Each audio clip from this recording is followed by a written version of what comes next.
Theater presents...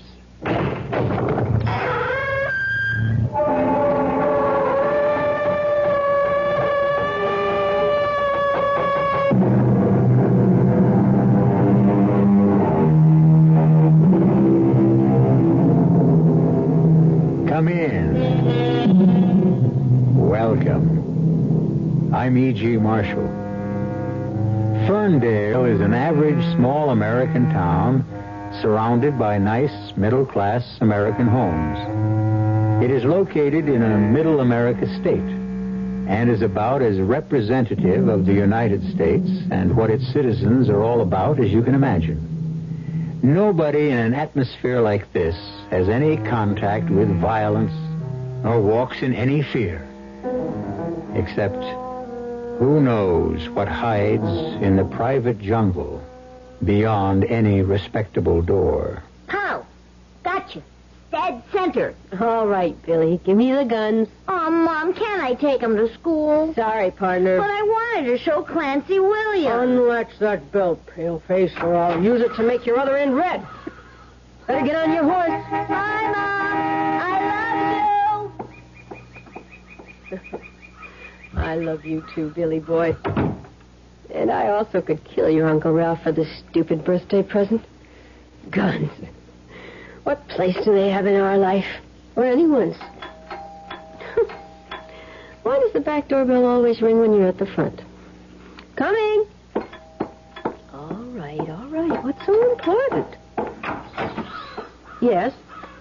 Hello, wife. Long time no see. Who are you? What do you... Oh, no. It could be...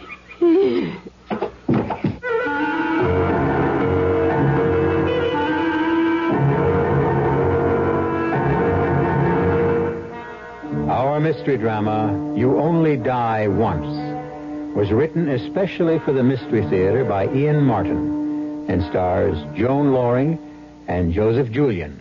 It is sponsored in part by Buick Motor Division and Anheuser-Busch Incorporated, Brewers of Budweiser. I'll be back shortly with Act One. This is the world of the piston engine. An automobile engine that's reigned supreme all of this century. You've just entered Mazda's rotary engine world.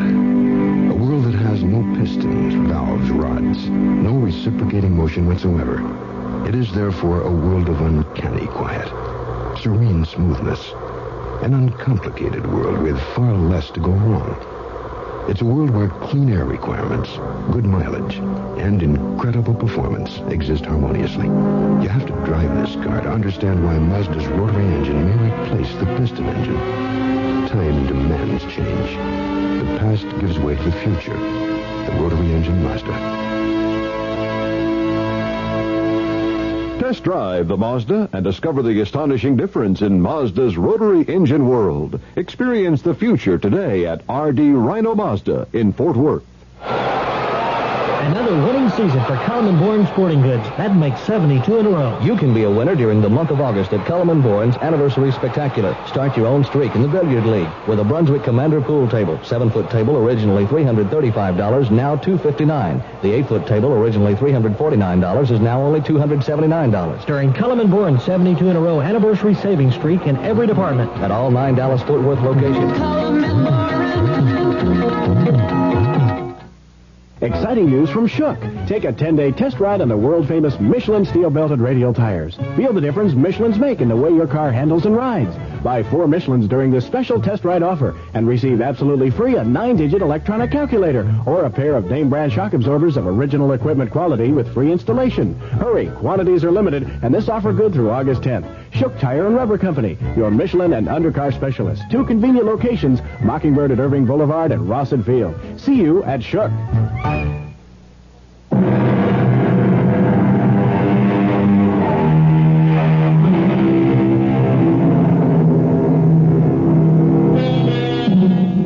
Marge Stanley loves her mornings. In fact, she loves her whole life. It suits her. It's just her style. She's naturally a morning person.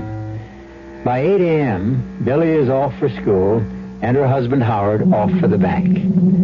Then she has a long, long morning to set the house to rights, laze a little in the bathtub, freshen and dress crisp and smart as always. It's a routine that never tires and is seldom broken. And certainly never as rudely and shockingly as this day that brings terror, violence, and the threat of death to her loved ones and herself. Hey, Marge, come on, snap out of it. What happened to me? You passed out. Oh, I remember I opened the back door, and even with the beard, I thought for a moment, but you can't be. I mean, it's 8 years ago, and he's dead. He's dead. You mean Lou Miller? Yes. The guy that drowned in the reservoir? My first husband. Who died? You mean your husband? I didn't die, Marge. I'm still alive. Oh, no. No, please. It couldn't be.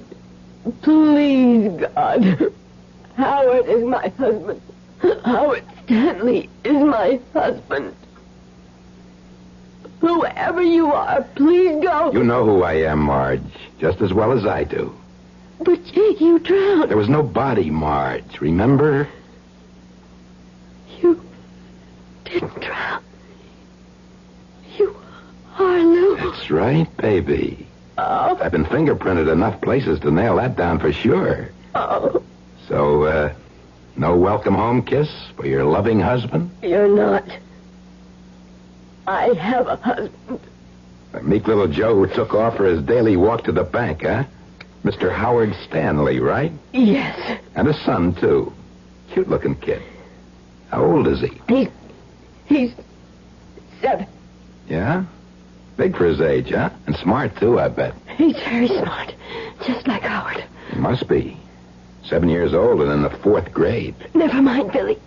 It's you. What happened? Where have you been?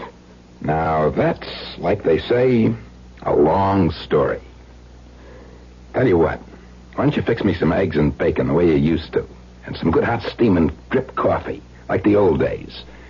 And while you're at it, you and me can have a good long talk about the future.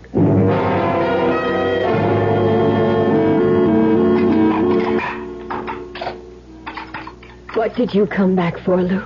I'm your husband. After walking out on me for 7 years? I didn't walk out on you, babe. Remember? I was dead. But you're not. You just deserted me. Did you get a divorce? Why should I get a divorce when everybody's... So, you see, we're still married. Lou, what happened? Where have you been? Remember that summer, Marge? I'm not likely to forget it. Them 3 fellas held up that Potsdam bank and lit out with $100,000. Boy, was I glad I was a scuba nut that year.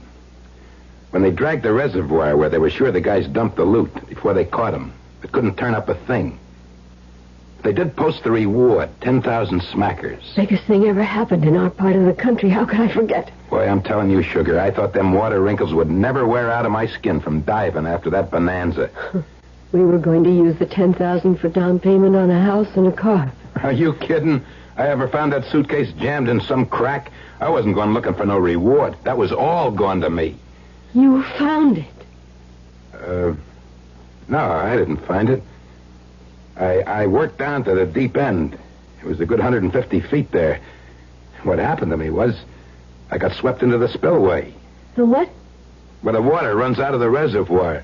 Must have caught my head a real crack. I was stuck in a kind of a pipe.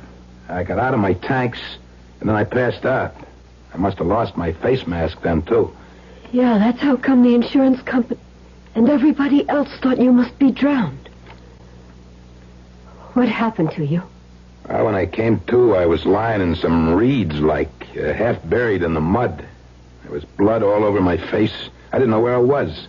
Well, get this, Marge, because it's what counts. I didn't know who I was.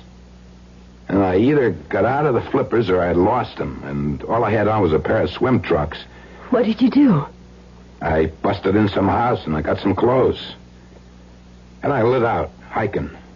Worked my way west, working odd jobs. And I figured I couldn't keep drifting forever. I had to establish some sort of, what do you call it? Identity. Yeah, that's it. Like who I was. I had to be someone. So I joined the service. 6-year hitch. And 2 nights after I'm out, I got hit in the head in a barroom, Brannigan, and pow, I remember who I am. So I figured I'd come home. You and me have some talking to do. What? I need a stake, Marge. Some dough. That's one reason I looked you up. Well, I could let you have $15 or maybe $25. Oh, don't kid around with me, baby. I said a stake. You know what I'm talking about. Real money. I had to do quite a bit of digging to turn you up when I got back to Ferndale. You mean other people know you're alive? Don't panic, doll. I ain't stupid. I may not be long on schooling, Mrs. Miller, but I got what it counts up here. Mrs. Howard. Well, now, that's the real question, ain't it? Just whose wife are you? Well, now, be reasonable, Lou. There isn't any question of that. I mean, you and I were married less than a year. Howard and I have built a life together for nearly 7 years. What does your husband do at the bank? He's, a bank officer. Class job, huh? Pays pretty good, huh? Banks don't pay that much money. Not even to senior vice presidents?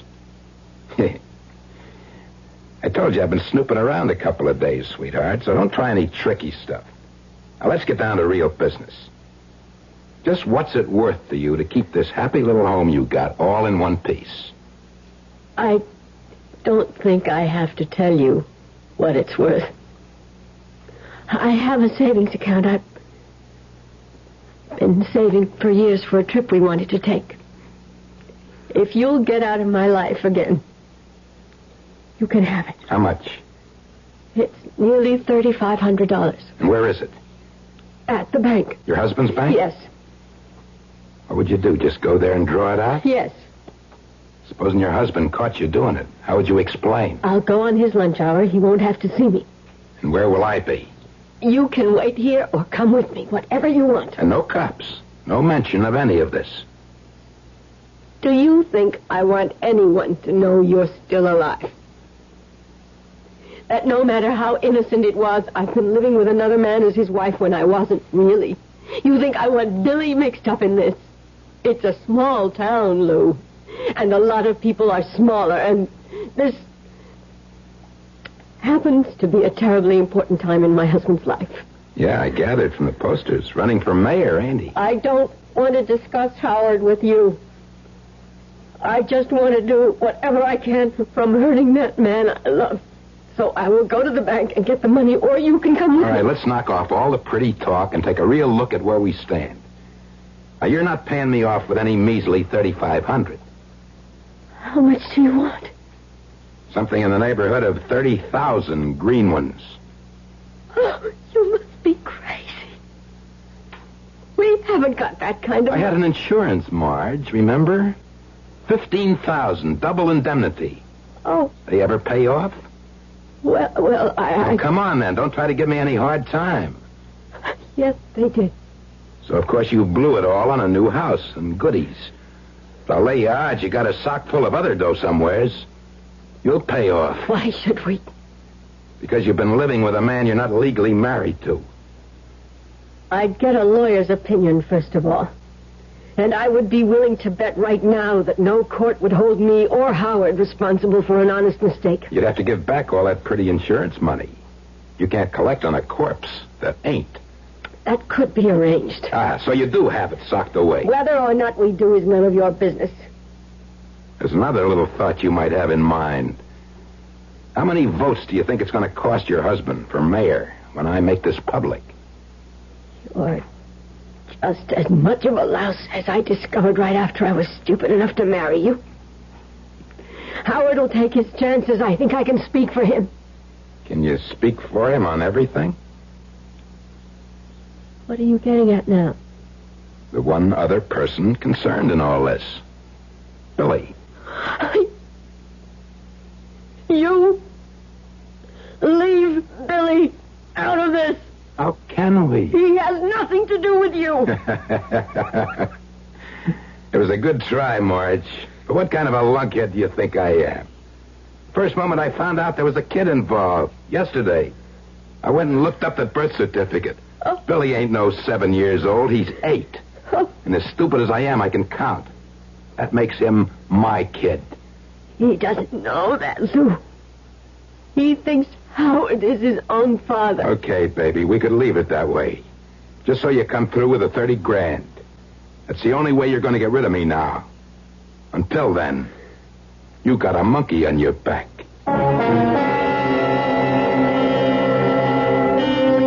Poor Marge. Her relaxed morning has been shattered as thoroughly as her nerves. And deep as the threat to her immediate happiness seems, she has no conception of how vicious and violent her fight to protect her family is going to be. With her head swimming, she looks again at the man sprawled on the couch and hopes that it's only some ghastly dream. I'll return shortly with Act 2. Friends, there are people within the sound of my voice who never enjoy the company of their loved ones except at mealtime. They're lonely men sitting and watching baseball games all by themselves when they could be watching a parade at Six Flags in the company of their sons and daughters. There are women in the audience, and you know who you are, whose usual words to their blessed little ones are things like, "Be quiet and stop that." Oh, how much better it would be for her to share the thrill of a fireworks display or a suspenseful escape act with her little tots at Six Flags this Saturday or Sunday. Now, I can hear you say, "I want to do that. I want to be with my family at Six Flags. I want to enjoy the rides and attractions with my dear ones, but it costs money." Well, friends, now you can do it. Saturday and Sunday are family days at Six Flags. After 3 p.m., the charge is only $3.50 per person. Now think of it. Togetherness, a harmonious family for only $3.50 per person. Saturday and Sunday after 3 p.m., and the park will be open late both nights. One of the delights of backyard barbecuing is eating with your fingers. One of the disadvantages is having to swat bugs with the same fingers that hold juicy, drippy hamburgers. Hi, Frank Lieber here to tell you that's why True Value hardware stores have Raid House and Garden Bug Killer. So you can make sure that ketchup and mustard mess goes no further than your fingers. Raid kills bugs dead, but used as directed, it won't harm plants or shrubs or your pets or the food that you serve outdoors. True Value hardware dealers suggest you use it this way. About half an hour before you're ready to serve, spray Raid around your patio or picnic table. It kills bugs in the air and in the shrubbery where they hide. And Raid is just as effective indoors and safe. It won't oil stain furniture and draperies. The 13.5-ounce aerosol can of Raid House and Garden Bug Killer is just $1.29. Just one of the values you'll find at the True Value hardware store near your home.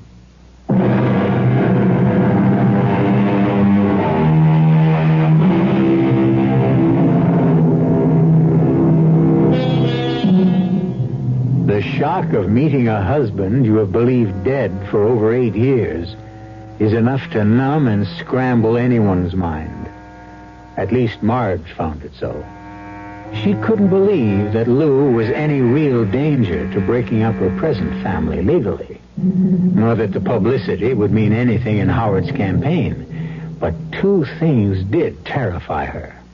The effect it might have on Billy, and a tension, a kind of mad and inhuman quality that underlay everything that Lou said, as though, in some inexplicable way, he was dead inside, that he was a ghost returned from the grave. You stay away from Billy. From my own son? He's no son of yours. Like I told you, I seen the birth certificate. I didn't mean that. I mean he's nothing like you, thank God. And he worships his father. I mean Howard. Who was that? I don't know. Let it go. Don't answer. Oh, It's Bob Russell's car in the driveway. I can see it from here. They're next-door neighbors. They know I'm home. All right, go answer. But no tricks or funny business. Put that pistol away. Don't open the door. Find out what he wants. Don't let him come in, or I'll drop him like a bowling pin. All right, but don't lose your head. You just worry about your own. Hi, Marge. Sorry if I disturbed you. No, I was in the kitchen. I didn't want to come at all because, to tell you the truth, I thought you might have sneaked back to bed for a nap. Oh, no, I was just going to get dressed and go marketing. I know. You're the morning person. That's what Betty calls you. This is all the junk on the community chest Betty promised you. Oh, that's great. How's it going? Dragging any formidable loot? Over 60,000 up to now, and we're only halfway along. Well, keep it in a safe place. Uh-huh. Hey, you feeling all right? Me? Why? Well, you look a bit pale, sort of drawn. Maybe I'm just picking up a little cold. Yeah. Well, excuse me, I got a customer waiting. Uh-huh. $60,000, huh? Oh, don't get your hopes up, Lou. It's all in small checks. Most of them at the bank and all made out to community chest. Even you couldn't figure a way to get your claws on that money. All right, you can cut the comedy. I have my own way. And not much more time to waste. I've been figuring while I was waiting for that used car salesman. Bob's a stockbroker. I want you to call your husband and get him home here from the bank. I can't do that. Well, you better, doll, or I'll lock you in a closet and go down there and bring him back my own way. I got to get all this settled today. But I can't bring Howard home from the bank. What could I possibly say? Don't answer it. That's silly. Why not? What am I going to do? Scream for help? Just don't answer it. You're out. But it might be Betty ringing to make sure Bob dropped off the stuff.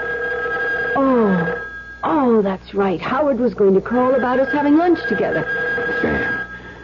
Okay, there's an extension in the kitchen, right? Yes. I'll be listening. And don't try anything or I'll kill you. Might as well know I have nothing to lose. Hello? Darling, it's Howard. I'm calling about lunch. Where are you whining me? Well, what was that? What was what? Was Billy home? Anyone with you? Why, no. Why? It sounded as though someone was on an extension. Oh, don't be silly about lunch. Why don't we have it here at home? Well, I'd veto that anyway, but it's what I was calling about. I can't make lunch. Oh. I've got to run up to the state capitol, have lunch with a man. I'm certainly glad it isn't another woman. Couldn't you put it off for today? I'm sorry, honey, not a chance. See, this guy has got the votes I need in his pocket. I want to be mayor, honey, just long enough to clean up our own little backyard. I know, dear. So, when will I see you? Oh, around dinner time. I love you. You take care of yourself. I love you. Howard. Why did you let him get away like that? What could I do? I'll tell you what you're going to do. Call him back. Get him here. How? I don't care how. Tell him you're sick or Billy's sick. Lou, I can't get away with that you now. You do what I tell you, damn it. Call. Why can't I tell him the truth? You want to? He's got to know sometime. All right, then tell him here, where I can handle him. And he doesn't get any fancy ideas of ringing in anyone else. Dial. I'll call his private number.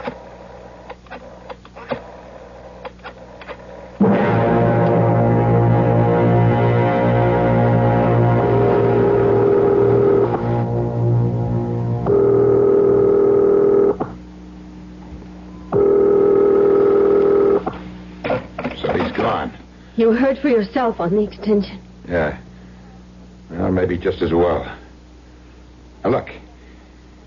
I'm coming back to something. That insurance money. But it doesn't really exist now you're alive. You listen to me. Please. That hurts. A lot more things going to hurt if things don't go my way. Now, first, the insurance money. Where is it? Don't get me mad, baby, or things are going to start getting real rough. When it finally came through, we put it in a custodian account for Billy. Now that's real nice. Only Billy doesn't need it anywhere near like his old man does. So I'll tell you what. We got it made. Howard's out of the picture. So you and me will just stroll over to the bank. You can draw out the $30,000 and give it to me, and all our troubles will be over. That won't work, Lou. Why not? Because Howard is the custodian, not me. Damn. Why does everything have to go sour for me? Now what are we going to do? I told you I have a little money in the bank. Now let's forget that chicken dribble. You don't seem to realize the spot you're in, Marge. I'm no small-time operator anymore. The chips are all down with me, so I can't lose except all the way. So you better listen to me and jump whenever I tell you to. You don't sound real. Well, this ain't no ghost story, honey. You're going to have to live with this one. And I'm stuck here until that half-pint husband of yours gets back. Why don't you go away and come back this evening? I've got a whole day of appointments. I ain't going nowhere. Neither are you. But it's just like kidnapping. You named it, baby. You named it. All we're waiting for now is the payoff.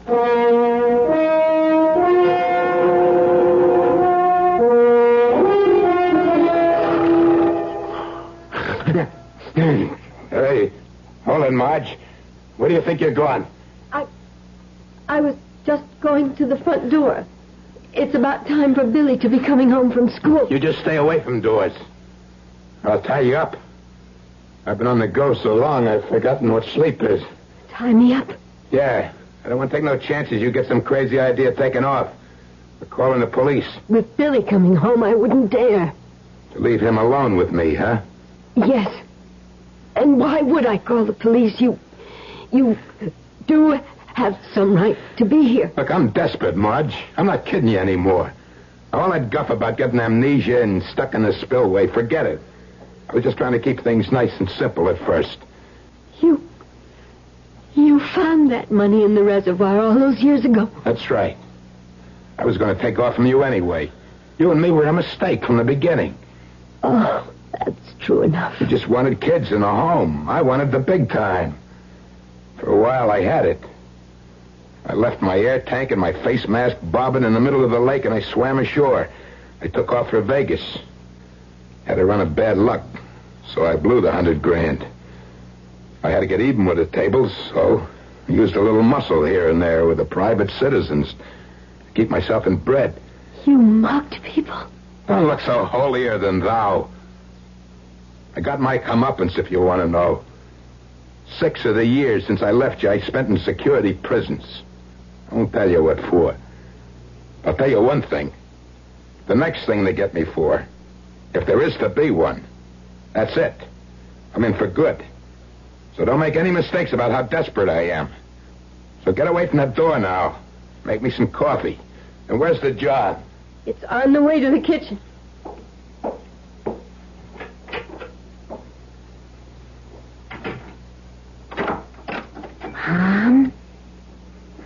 Mom. Good.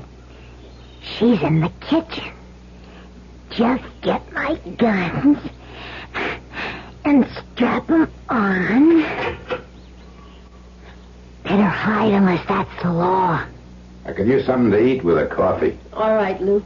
Who's Lou? Well, Billy, you just gotta find out. Stick 'em up, Lou. Lou, don't. It's just I Billy. can see who it is. It's the kid. Gee, you turned and hit the floor fast. That's a good trick. I'll tell you another good trick, Shrimp. You ever heist anyone and he turns on you, don't you hold back on the trigger ever. But you were so fast. I could have put a bullet right through you, kid. Is that a real gun? What would I be doing with a real gun? This is just a present for a kid I know. It sure looks real. Yeah, so do yours. Yeah. Who are you? This is a friend of your Uncle Ralph's, Billy. Right, Lou? Yeah, that's right. You could call me Lou. I'm Billy. Put it there, partner. Shake. Your Uncle Ralph just wanted to make sure you liked the guns. So I said I was passing by and I'd stop in and check. Oh, they're super.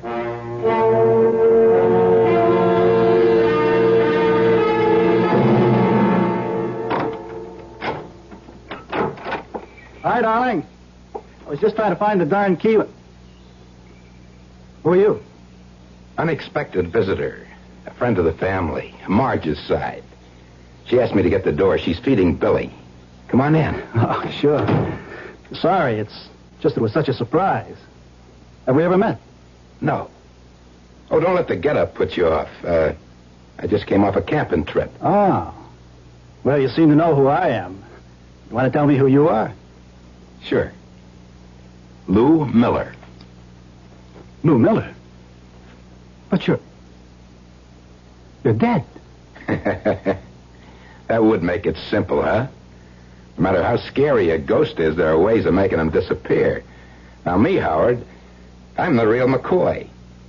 Like, if you want it right between the eyes, I'm Marge's real husband, and that's my kid inside. Oh, my God.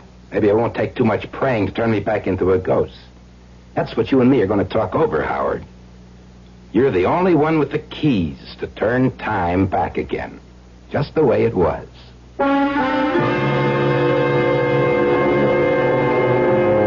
A completely stunned Howard can only stare at this specter from the past. A man so evidently his physical superior that he could not solve anything on that level, nor on any other level, as he is about to find out. I'll return shortly with Act 3.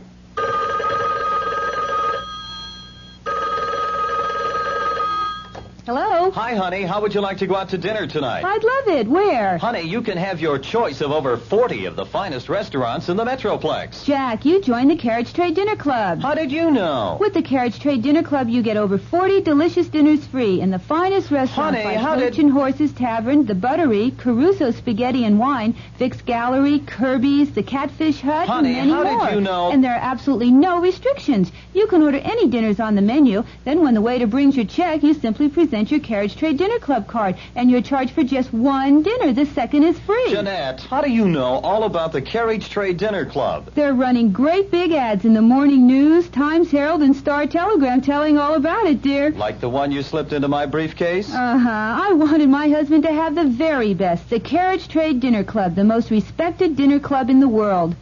From time to time you'll find one that is different from the rest. Someone who really wants the things he does to be the best. And when you do, you know that you can count on them to see you through. All the problems that beset you make you happy when you're blue.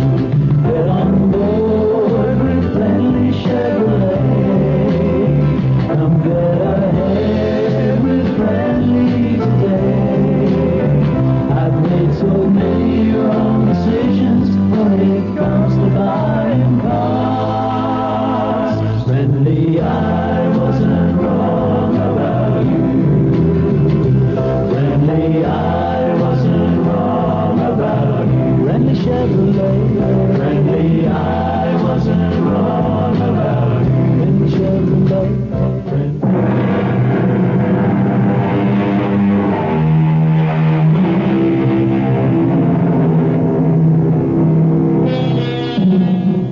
Howard is about to have his first meeting with something which neither you nor I, or at least most of us, would be able to handle.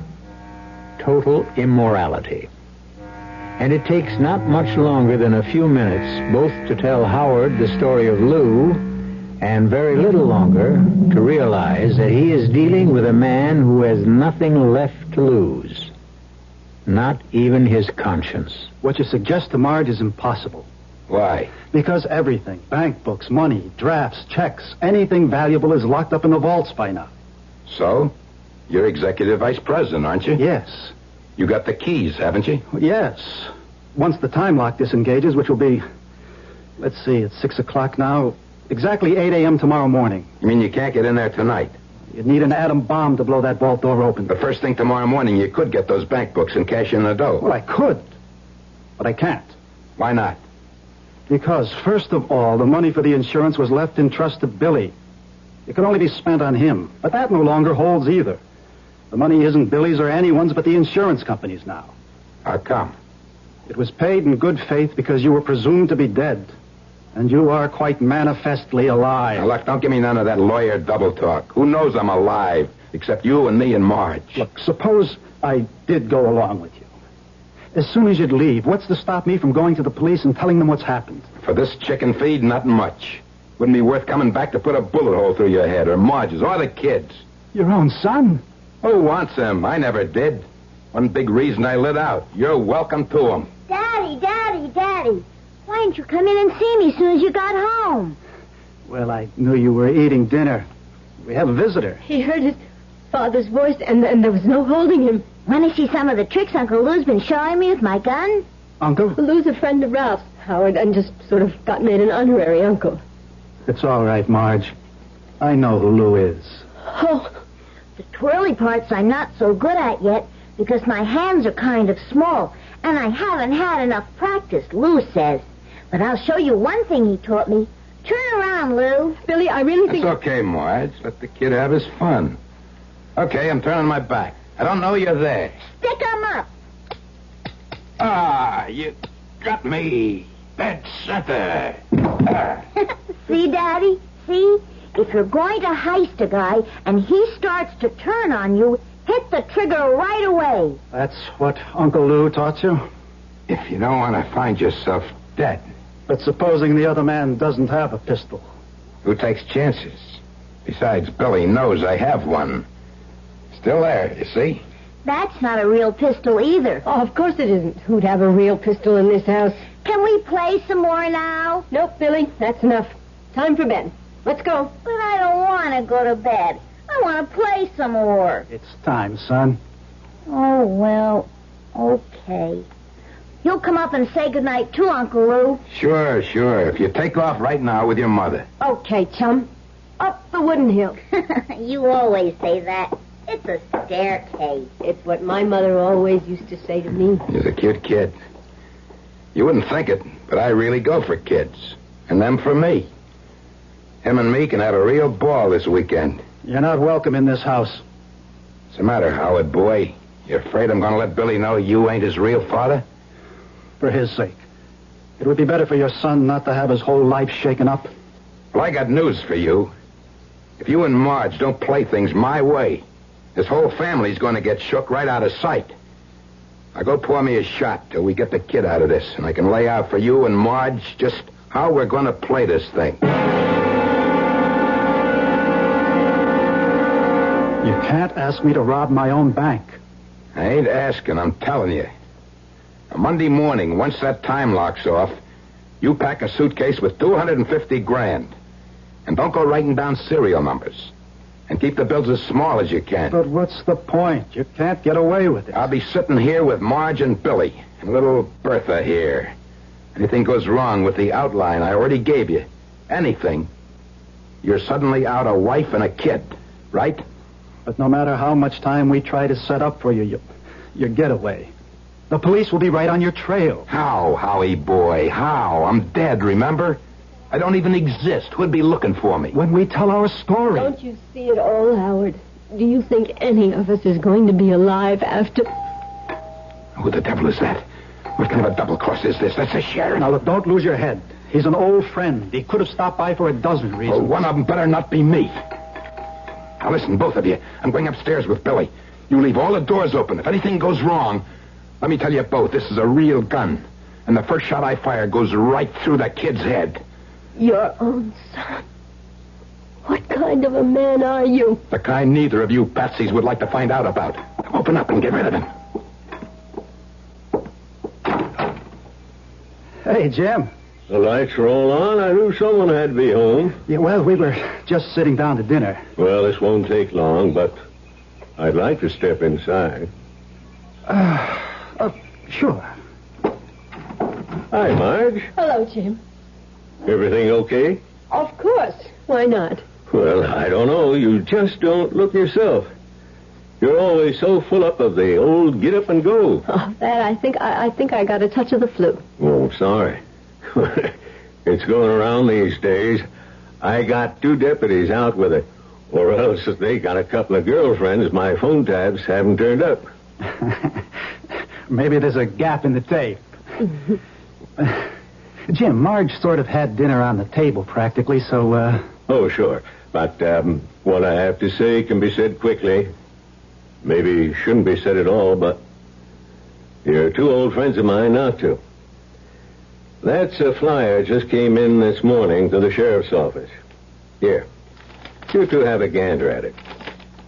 You don't have to read all the writing. I'll give you the gist.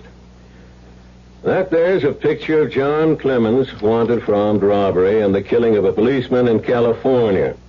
Out on parole from Soledad State Security Prison, alumnus of Joliet, armed, dangerous, to be approached with caution. 3 former suspected murders. Will shoot to kill. Nothing to lose. Because when he's taken this time, he goes up the river the rest of the way. I don't know any John Clemens. Nor I. But if his name wasn't John Clemens, wouldn't you know him? If his name was maybe Lou Miller? But Lou's dead. Lou isn't dead. This guy Clemens was in the service. I got a set of his fingerprints from there. And 8 years ago, when Lou swore on as deputy to dive in the reservoir looking for the money that got stolen, he had to record a full set of fingerprints. No, sir, I'm sorry to have to say it for many reasons. They're the same guy. Lou Miller is still alive. Well, all right. Now, look, suppose he is. What's that got to do with us? I don't know. Maybe nothing.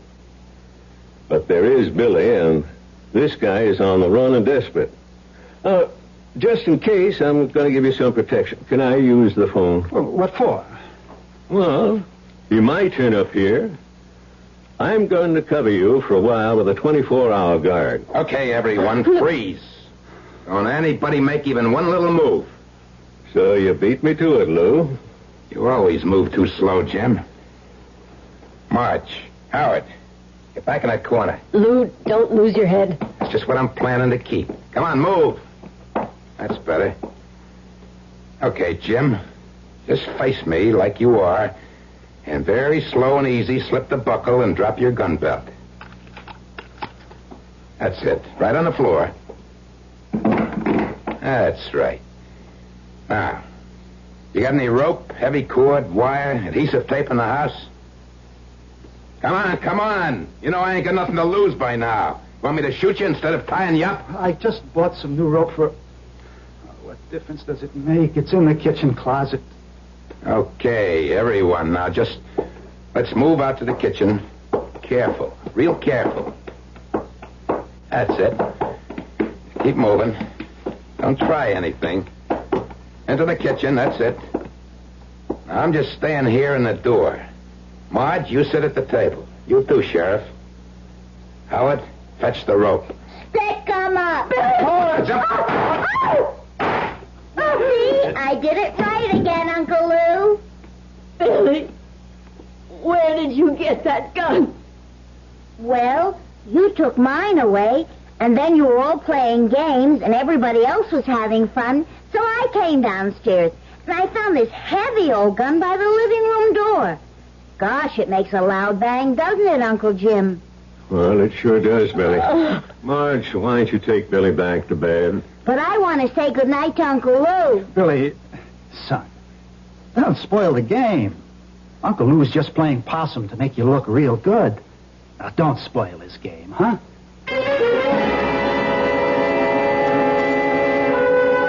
How is he, Sheriff? Bullet got him right in the spine. Too late for the ambulance. How is he, Howard? This time he's gone for good. Huh? Did you get Billy to bed? Yes. What's going to happen to us now? Howard, what have I brought on you?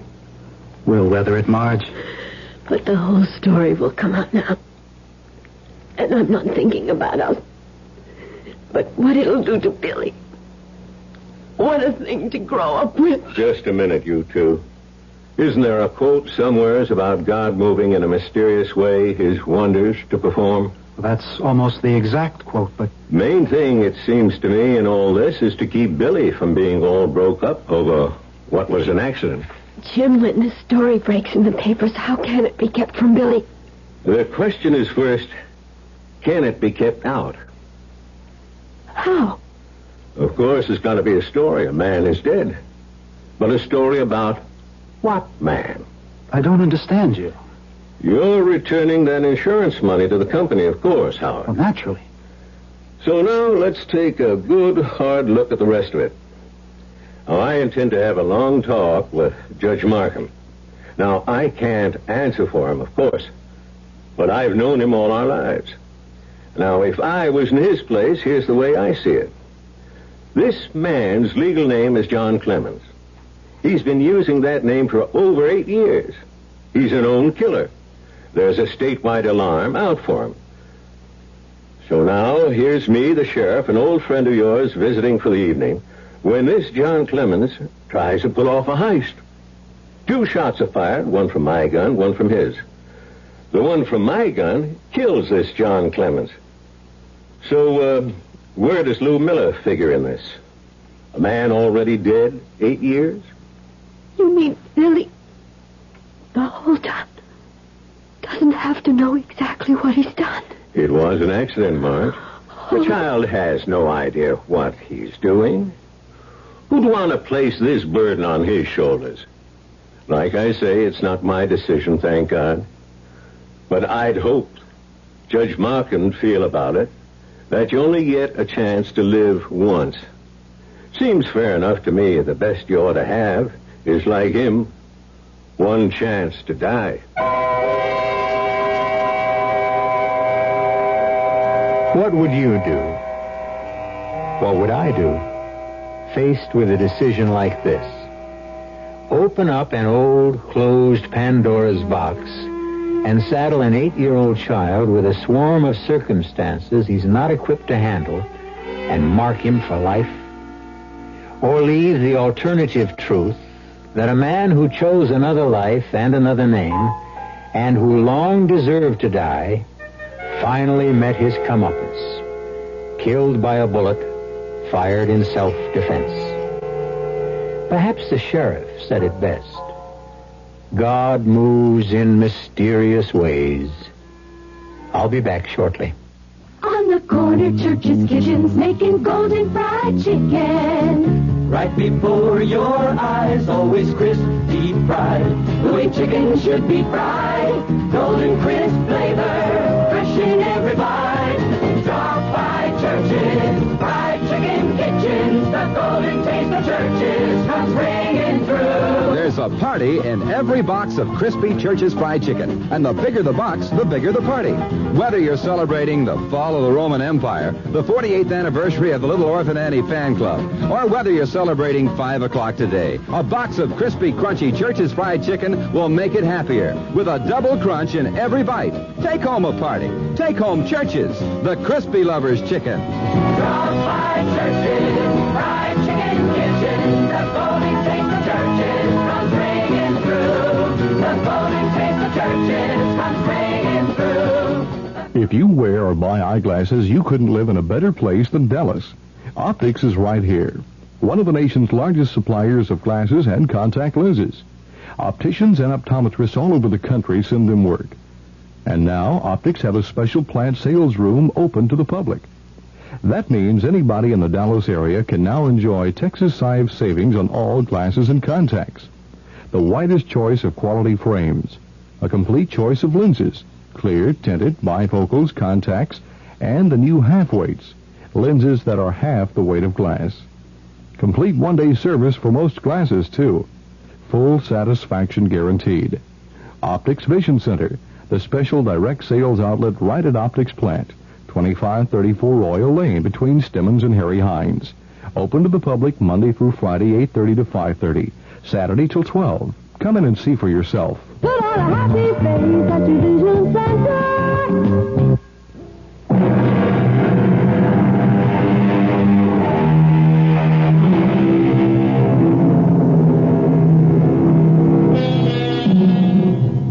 At 8 years old, there are ghosts and goblins, mysterious figures that move through trees, phantom ghosts that can leap into the mind and spin it flying the wrong way. But time goes by, and a boy grows up, And with 2 understanding parents and a sheriff who opens his files to let a young man read the truth of his background, Billy can accept his father for what he was and thank his lucky stars for the foster one his mother provided for him. Our cast included Joan Loring, Joseph Julian, Tom Keena, Dan Arco, and Hetty Galen. The entire production was under the direction of Hyman Brown. Now, a preview of our next tale. Mrs. Sanford, I'm finished with the job, and I want your okay. I'll put on the pot and give you a cup of coffee. Thanks, I'd appreciate that. Come right down. I'm in a bit of a hurry. Won't be a minute. I'm coming, Mr. Carroll. Mrs. Sanford, the strangest thing. What did you say, Mr. Carroll? Look at that wall. Oh, dear. Another crack? No, it's not another crack. What? It's the same crack. I just filled it with cement. But you couldn't have. It looks old and dry. Look at my hands. They're still covered with cement. Here are my tools, my trowel. I could swear it was closed up not 5 minutes ago. And that cold draft blowing from it. Like from a tomb. Radio Mystery Theater was sponsored in part by Anheuser-Busch Incorporated, Brewers of Budweiser, and Buick Motor Division. This is E.G. Marshall inviting you to return to our Mystery Theater for another adventure in the macabre. Until next time, pleasant dreams.